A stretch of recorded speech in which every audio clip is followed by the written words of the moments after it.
Anda masih menyaksikan Buletin Jabar. Pemirsa, pemilu 2024 menjadi berkah tersendiri bagi pengusaha digital printing yang memproduksi pesanan banner dan baliho untuk keperluan kampanye. Salah satu percetakan pada pemilu 2024 ini menerima banyak pesanan spanduk dari berbagai partai politik. Mayoritas partai politik memesan banner, poster, stiker, hingga umbul-umbul. Digital printing ini juga menerima percetakan dari luar daerah, mulai dari Jawa Tengah, Jawa Timur, dan Jabodetabek. Bahkan untuk harga per meter terhitung paling murah mulai dari Rp12.000 per meternya.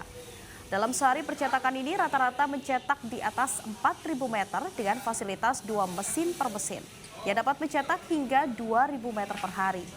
Menurut pemilik digital printing, momen 5 tahunan ini, pesanan untuk percetakan baliho dan banner terus bertambah. Bahkan kenaikan bisa mencapai hingga 300%.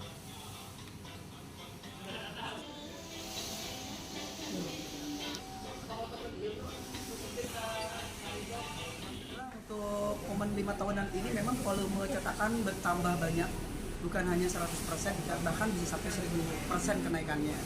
Karena kita juga bukan hanya menggarap B2C tapi B2B juga. Kita menggait para reseller yang berasal dari berbagai daerah. Kita juga tidak menggarap meskipun kita ada di Sumedang, kita menggarap ada dari Jabodetabek, ada dari Jawa Tengah. Kalau Jawa Barat udah nggak perlu diomongin lagi. Pastinya Jawa Barat pasti lebih banyak.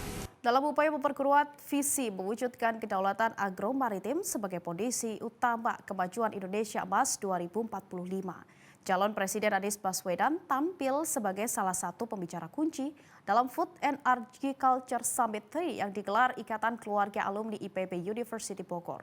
Acara ini menjadi panggung dialog calon Presiden 2024-2029, di mana Anies secara tegas menyuarakan pandangannya terkait peran strategis sektor pertanian dan perikanan.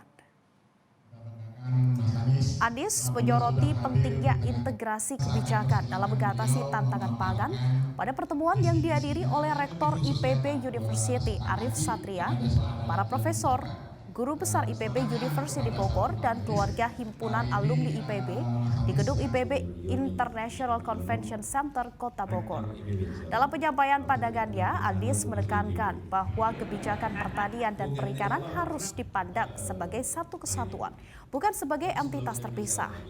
Menurut Anies, agriculture dan aquaculture merupakan dua elemen kunci dalam mata rantai pangan yang tidak dapat dipisahkan. Kedua sektor ini saling mendukung dan menjadi fondasi utama bagi kedaulatan agro-maritim Indonesia. Anies melanjutkan dengan merinci program-program yang bertujuan untuk memperkuat sektor pertanian dan perikanan sebagai pilar utama kemajuan Indonesia. Karena cara mengambil keputusan ini yang akan berdampak kepada selama ini aquaculture dengan agriculture itu dua hal yang seakan-akan berbeda.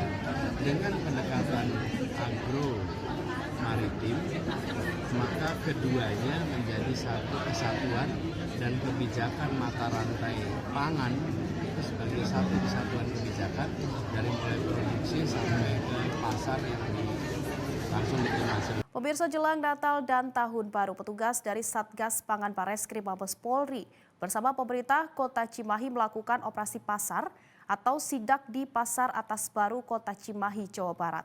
PJ Wali Kota Cimahi, Diki Saromi, memastikan harga dan ketersediaan di Pasar Atas Baru jelang Nataru aman. Dengan turunnya harga cabai menjadi bukti konkret kebijakan pemerintah dalam menekan laju inflasi menjadi cukup.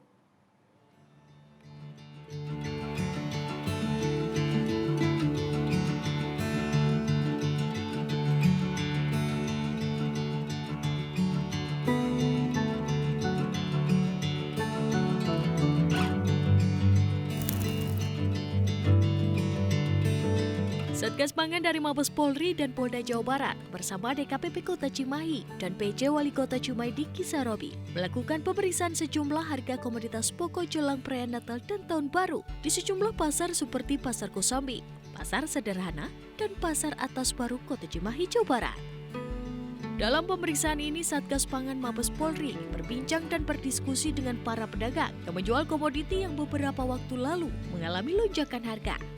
Tak hanya itu, pihaknya juga melakukan pengecekan sejumlah komoditas seperti komoditas sayuran, cabai, beras, telur, daging ayam, dan daging sapi. Satgas Pangan Mabes Polri mengaku ketersediaan komoditas di Pasar Atas Baru Cimahi cukup dan harga-harga juga tidak mengalami kenaikan. Bahkan harga cabai pun turun. Pada hari ini Satgas Pangan berkunjung atau sidak ke Pasar Atas. Tadi sudah dilakukan kunjungan ke beberapa kios dan alhamdulillah untuk harga-harga untuk Cimahi justru trennya turun gitu ya. Kemudian juga ketersediaan stoknya juga tersedia untuk menghadapi Nataru tersebut. Sementara itu, PJ Wali Kota Cimahi, Diki Saromi menyambut positif kedatangan Satgas Pangan Bareskrim Polri yang melakukan pengecekan sejumlah kebutuhan pokok jelang Nataru di Pasar Atas Baru Cimahi. Dirinya menilai pengecekan yang dilakukan bisa memastikan kebutuhan pokok masyarakat Cimahi dapat terpenuhi terlebih menyambut hari besar pada Desember ini, serta sebagai upaya untuk menekan inflasi dan menjaga stabilitas harga.